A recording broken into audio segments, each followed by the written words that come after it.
police later told me something that still keeps me awake at night. If I had stayed in my car for just 2 more minutes, they believe I would have disappeared without a trace. I and Oppos. Read thousands of horror stories over the years, but this is one of the very few that genuinely terrified me. Even now, thinking about it makes my stomach twist. Back when I worked as a pizza delivery driver, I got an order that seemed like a jackpot. For large pizzas, headed to a location nearly 20 minutes away. Long drive, sure, but big orders usually meant big tips. At least that in Oppos, that's what I thought. The address led deep into a maze of dirt roads surrounded by dense forest. The farther I drove, the more isolated everything became. No houses, no traffic, no signs of life, just darkness. Eventually, my headlights revealed an old building sitting alone in a clearing. It looked abandoned. The structure was rotting, half swallowed by the woods. There were no lights inside, no cars parked outside, nothing. I immediately thought there had to be a mistake. I called my manager and asked him to double-check the address. He read it back to me 3 separate times. Same place. Normally, he wouldn't oppose. He told me to leave immediately, but he was already having a terrible night and practically ordered me to knock before coming back. So I grabbed the pizzas and forced myself toward the front door. The silence out there felt wrong. Not peaceful. Wrong. No insects. No wind. No distant sounds from the forest. Just silence. I knocked once. Nothing. I knocked again, louder this time. Still nothing. Annoyed and ready to leave, I gave the door one final desperate knock and yelled, and quote, "Pizza delivery," end quote. That and Oppos. That's when I heard movement inside. A slow rustling.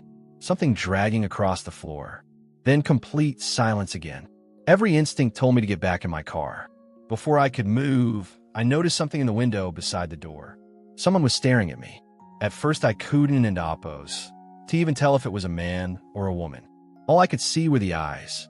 They were impossibly wide, unnaturally wide. The kind of stare that doesn't and Oppos to look human. The figure didn't and Oppos to blink. Didn't and Oppos to move. Didn't and Oppos to even seem to breathe. It simply watched me. I felt my hands go numb. The pizza boxes slipped from my fingers and crashed onto the porch. I ran. I sprinted back to my car and slammed the door shut. For a few seconds, I sat there fumbling with the keys while panic took over. The engine refused to start. Once. Twice. Finally, on the 3rd attempt, it roared to life. I threw the car into gear and sped away. Or at least I tried to. Something felt wrong immediately. The car began jerking violently. A loud scraping noise echoed underneath me. The steering wheel fought against my hands. Then the vehicle rolled to a stop. My heart sank. I stepped outside to see what happened. And that in Oppos, that's when I saw it. All 4 tires had been slashed. Not 1, not 2, all 4. The cuts were deep and deliberate. Someone had done it while I was standing at that front door. Someone had been close enough to touch my car without me ever hearing them. That realization hit harder than anything else. I wasn't in Oppos, alone out there. I got back inside, locked every door, and called 911. The operator instructed me to stay hidden and remain on the line until officers arrived. Easy for her to say. The building was less than 100 yards away, somewhere beyond those trees, somewhere in the darkness. As I waited, my eyes constantly scanned the woods, the windows, every shadow around me. Then I looked into my rearview mirror and nearly died from shock. She was there, standing directly behind my car. The same woman from the window. Closer now. Much closer. Her eyes were stretched wide open, showing far too much white. And this time I could see her smile. Slowly, painfully slowly, spreading across her face. Like she and Oppos, Dee finally found what she was looking for. I Don and Oppos. T remember making the decision. I simply exploded out of the car and ran into the woods. Branches tore at my skin. Roots nearly sent me flying. But I didn't Oppos. T stop. Because every second felt like that woman was right behind me. Watching. Following. Waiting. Eventually I collapsed behind a massive fallen tree, gasping for air. I sat there in complete darkness for what felt like hours. Every tiny sound made me jump. Every crack of a branch felt like a death sentence. Then, finally, I heard something. Sirens. Distant at first, then growing louder. I forced myself to stand and stumbled toward the road. When I finally saw the flashing red and blue lights, I nearly broke down crying. The officers found me covered in dirt, shaking uncontrollably and barely able to speak. After hearing my story, 2 officers searched the abandoned building. They found no people, no furniture, no evidence that anyone lived there. Nothing, except for several strange metal spikes hidden inside, the exact type used to slash vehicle tires. The officers believed the building was being used as a trap, a place where unsuspecting travelers could be isolated, disabled, and left completely vulnerable. But here in Apos, that's the part that still terrifies me. They never found the woman. No footprints, no fingerprints, no trace of anyone being there at all. And to this day, I still wonder what would in Apos happened if I'd stayed inside that car and kept looking into that rearview mirror. The police never found the woman.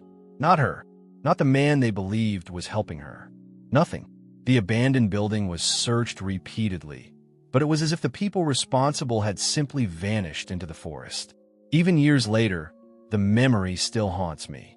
Every time I look into a rearview mirror at night, part of me expects to see those impossibly wide eyes staring back.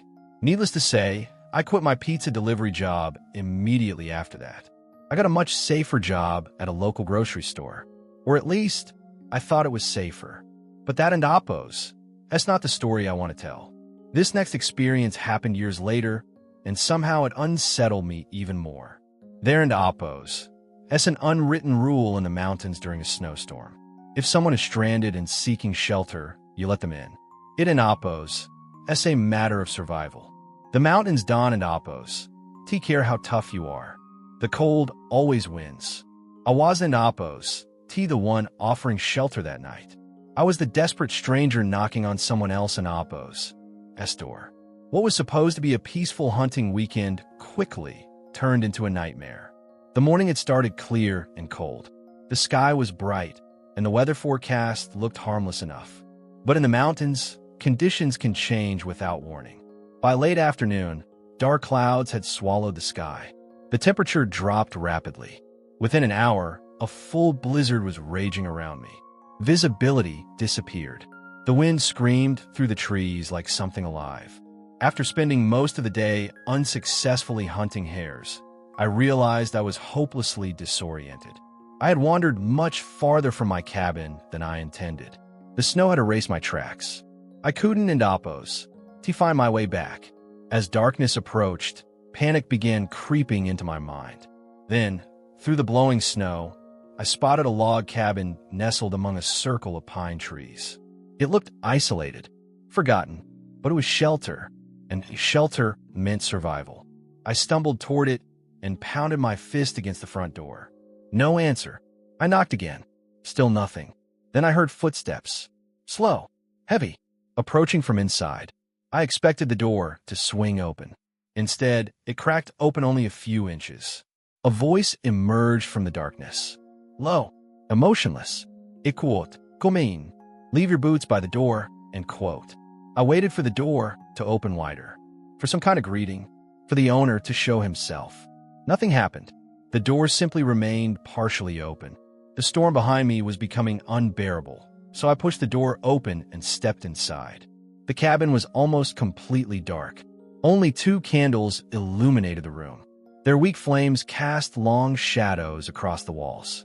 Enough light to reveal an old couch. Not enough light to reveal much else. The man stood in the far corner of the room.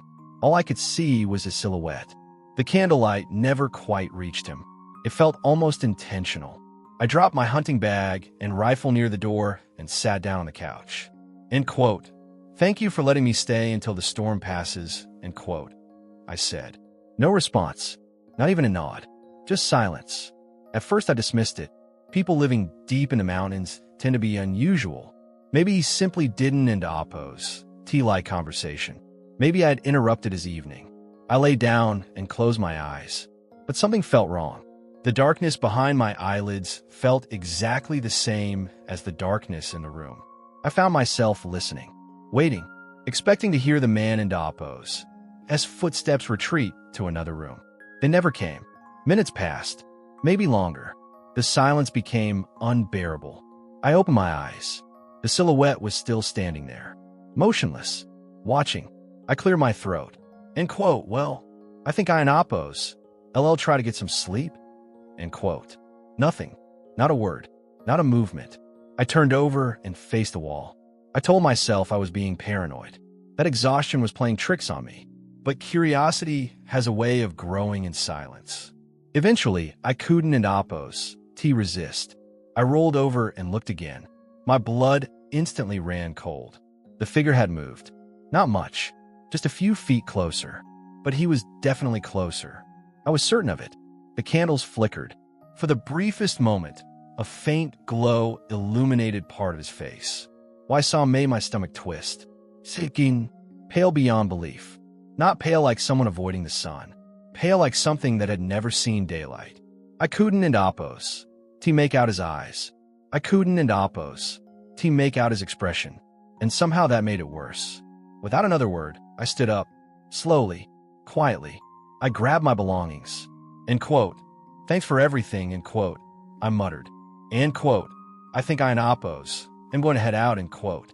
Still no response. I never looked directly at him again. Because deep down, I didn't and Apo's want to know what was standing in that corner. I rushed outside and pulled on my boots. The storm immediately swallowed me. Snow whipped against my face as I hurried downhill through the darkness. A few hundred yards later, I spotted another cabin. This one had lights glowing warmly through the windows. Relief washed over me. I knocked. The door opened almost instantly. An elderly man and his wife welcomed me inside. The warmth felt heavenly. They offered me tea, blankets, and a place to sleep. As we sat near the fireplace, I told them about the strange cabin farther up the hill. The couple exchanged a long glance. Neither spoke for several seconds. Finally, the woman asked me to describe exactly which cabin I meant. I did. Her expression immediately changed. End quote. Honey, end quote, she said quietly. End quote. The owner of that cabin was murdered 2 years ago. End quote. She continued. End quote. The place has been empty ever since, end quote. The room suddenly felt much colder. And for the rest of that night, I couldn't and Apo's stop wondering one thing. If that cabin was abandoned, then who had invited me inside? Years later, another disturbing experience would leave me questioning my own sanity. At the time, I was 27 years old and living alone in a small rural town in Virginia, only a couple blocks away from my parents. My mother was in her 60s and had become increasingly protective as she got older. Sometimes she would show up unannounced. Unfortunately, I had given her a spare key years earlier. More than once, I and Apo's return home late after spending the evening with friends and find her sitting in my living room, worried sick because I hadn't and Apo's answer my phone. Most people would probably tell me to set boundaries. But if you knew my mother, you and Apo's, understand. She was the sweetest woman imaginable, and she was beginning to struggle with mild dementia. So I tolerated it. Then came the night that changed everything. It was around 2 in the morning. I had just left the only nightclub worth visiting in our boring little town and was walking home after saying goodbye to my college friends. The streets were completely empty, the kind of silence that only exists after midnight. When I reached my front porch, I fumbled for my keys through a drunken haze. But before I could unlock the door, I noticed something strange. The door was already unlocked. I sighed. Mom had been here again. I stepped inside quietly, locked the door behind me, and dropped my keys onto the kitchen counter. That and Apo's. That's when I saw the note, written in my mother and Apo's unmistakable handwriting. The note read, end quote, "You forgot this at our end quote house," sitting next to a box containing half of a chocolate cake my parents didn't and Apo's want.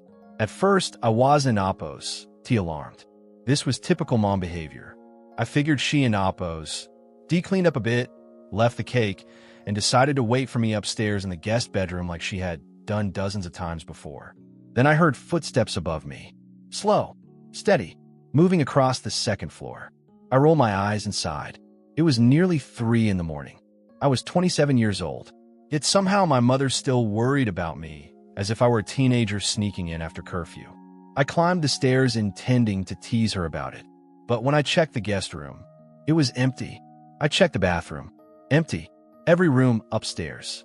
Empty. A knot formed in my stomach. At first, I thought perhaps Mom was having one of her memory lapses. Her dementia had been getting worse recently. Maybe she and Oppos wandered somewhere in the house and become confused. I rushed downstairs and grabbed the phone. After 4 rings, my father answered. His voice sounded exhausted. End quote. What the hell is wrong? End quote.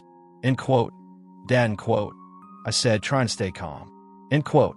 Mom and Oppos here again. I can hear her walking around upstairs. End quote. There was a brief silence. Then he replied. End quote. That and Oppos impossible. End quote. Another pause. End quote. She and Oppos asleep right next to me. End quote. I felt every muscle in my body lock up.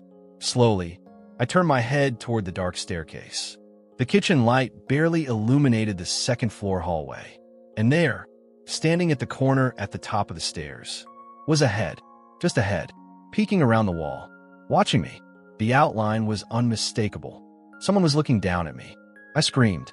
The phone nearly slipped from my hand as I bolted out the front door and sprinted into the street. I could barely breathe as I ran toward my parents' and Oppos' house. My father stayed on the phone while I tried to explain what I and Oppos' seen. Halfway there, he interrupted me. End quote. I and Oppos calling the police. End quote. Then the line went dead. By the time I reached my parents' and Oppos' house, my mother was already standing in the doorway, worried sick. She immediately confirmed she had been inside my house earlier that evening. She and Oppos cleaned the kitchen, dropped off the leftover cake, then gone home. Nothing unusual, except she swore she had left hours ago. A few minutes later, 2 police cruisers arrived. My father and I accompanied the officers back to my house. 1 officer remained outside with us while the other 2 searched the property. Every minute felt like an hour. I kept staring at the upstairs windows, expecting to see a face appear behind the glass. Finally, the officers emerged. The house was clear. They checked every room, every closet, the attic, the crawl spaces, under the beds, behind storage boxes. Nothing. No signs of forced entry. No signs anyone was hiding inside. Nothing except an unlocked front door. And my story. Even now, years later, Don and Oppos know what I saw standing at the top of those stairs. My father believes Mom simply forgot to lock the door when she left. Given her condition, that and Oppos' entirely possible. Since then, he and Oppos' made sure she no longer visits my house alone. Part of me feels guilty about that. Another part feels relieved. But on certain nights when the house is silent and the shadows seem deeper than usual, I still find myself wondering, what if the person I saw never actually left? What if and Oppos' still here, hidden somewhere I haven and Oppos'? He looked, waiting, watching, and that wasn't Oppos', even the strangest thing I and Oppos' experienced. The next event remains completely unexplainable to this day. Unlike the previous story, there was no intruder, no unlocked doors, no possible explanation, just a voice that sounded exactly like my mother. I was upstairs in my bedroom, working on a history paper one afternoon. As far as I knew, I was completely alone. The house was quiet. Then I heard my mom call my name from downstairs, loud enough that there was no mistaking it. I called back. End quote. What? End quote. No answer. A little annoyed at being interrupted, I saved my work and headed downstairs. When I reached the first floor, there was nobody there. The living room was empty. The kitchen was empty. The front door was locked. End quote. Mom, end quote, I called out. Immediately, her voice responded, calling my name. This time a sound came from the basement. I walked over to the basement door. The lights downstairs were off. Complete darkness. End quote. Mom, end quote, I called again. Her voice instantly called my name back. Same volume, same tone, exactly the same. I frowned. End quote. What are you doing down there with the lights off? End quote. No response. I switched on the basement light and started down the stairs. Halfway down, I heard it again. My name. The exact same way. Not similar. Identical. Like someone had pressed replay on a recording. There was an oppose. T the slightest change in emotion or inflection. Every repetition sounded mechanically perfect. By now, my skin was crawling. I reached the bottom of the stairs. The basement was empty. No sign of my mother anywhere. Then I noticed something. A small crawl-space storage closet at the far end of the basement. The door stood open. It was the only place left where someone could be hiding. I called out once more. End quote. Mom, end quote. Nothing. No answer this time. The silence felt heavier than before. I slowly approached the open doorway. The inside was pitch black, the kind of darkness that seems to swallow light. I crouched down and tried to peer inside. Nothing. Just blackness. End quote. Mom, are you messing with me? End quote. Silence. Only the faint electrical buzzing from the basement light overhead. For several seconds, I stared into that darkness. And suddenly, every instinct I'd screamed at me to leave. Now, I don't oppose. T know why. I didn't oppose. T hear anything. I didn't oppose. T see anything. But every part of my body was telling me that if I stayed there 1 second longer, something terrible would happen. I shot to my feet, ran upstairs as fast as I could, slammed the basement door shut, and locked it. My hand was shaking so badly I could barely hold the phone when I called my mother in Oppo's cell. The phone rang several times. Then she answered. She wasn't in Oppo's, T home. She wasn't in Oppo's, T in the basement. She was across town grocery shopping. I told her everything. At first she laughed. She thought I was joking. It took nearly 30 minutes of convincing before she finally believed that I was in Oppo's, T messing around. When she and my father returned home later that evening, the three of us went down to the basement together. The crawlspace door was still open, exactly as I had left it. My father searched every inch of the storage area. There was nobody inside, nothing unusual, no explanation, no evidence. To this day, it remains the most disturbing and unexplainable experience of my life. And sometimes, late at night, I still hear my mother and Oppo's voice in my dreams, calling my name from somewhere deep in the darkness, always in exactly the same tone, always waiting for me to answer. This happened during the summer of 2016. At the time, I didn't Oppo's think much of it. Now, it Oppo's. That's one of those memories that still makes me uncomfortable whenever I think about it too long. A group of friends and I had spent the evening drinking and wandering around town. It was one of those warm summer nights where nobody really wanted to go home, so we just kept walking through neighborhoods, talking, laughing, and killing time. At some point, we cut through a quiet residential street. That in Oppo's. That's when one of my friends suddenly stopped walking. End quote. Guys, look, end quote. He pointed toward a house across the street. At first, I couldn't in Oppo's see what he was talking about. Then I noticed it. Something was hiding inside a large bush near the front yard. Not behind it, inside it. The figure was difficult to make out in the darkness, but there was definitely someone crouched there, watching. None of us understood what we were looking at. Naturally, our curiosity got the better of us. We slowly started moving closer. The closer we got, the stranger it felt. The neighborhood was completely silent. No cars, no people, no sounds, just us, and whatever was hiding in that bush. When we got within about 20 feet, something happened. A sound emerged from inside the leaves. A horrible sound. It didn't Oppo's sound human. It didn't Oppo's sound animal either. It was somewhere in between. A low, distorted groaning noise that seemed almost impossible to describe. The kind of noise that instantly triggers every survival instinct in your body. For a second, nobody moved. Then all of us screamed and ran. As terrifying as it was, there was also something absurdly ridiculous about the whole situation. A bunch of drunken teenagers getting scared by some creep hiding in a bush. By the time we reached the next street over, we were laughing hysterically. We convinced ourselves it had just been some weirdo trying to mess with people. Eventually, everyone headed home. I didn't Oppo's think about it again. At least not until later that night. I fell asleep almost immediately. The alcohol probably helped. The next thing I remember was opening my eyes. My room was nearly pitch black. For a few seconds, I was confused.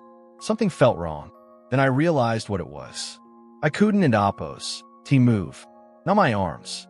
Not my legs. Not even my head. I was completely frozen. Sleep paralysis. I had heard about it before, but had never experienced it myself. Panic immediately started building inside me. My eyes darted around the room while the rest of my body remained trapped. Then I heard it. That sound. The exact same sound. The one from the bush. At first it was faint, barely audible. Then it grew louder. Closer. The grotesque, groaning noise echoed through my dark bedroom. My heart nearly stopped. Slowly, I shifted my eyes toward the foot of my bed. And what I saw there is something I and Appos, LL never forget. Something that still appears in nightmares from time to time. Standing at the end of my bed was a head. A hideous, twisted head.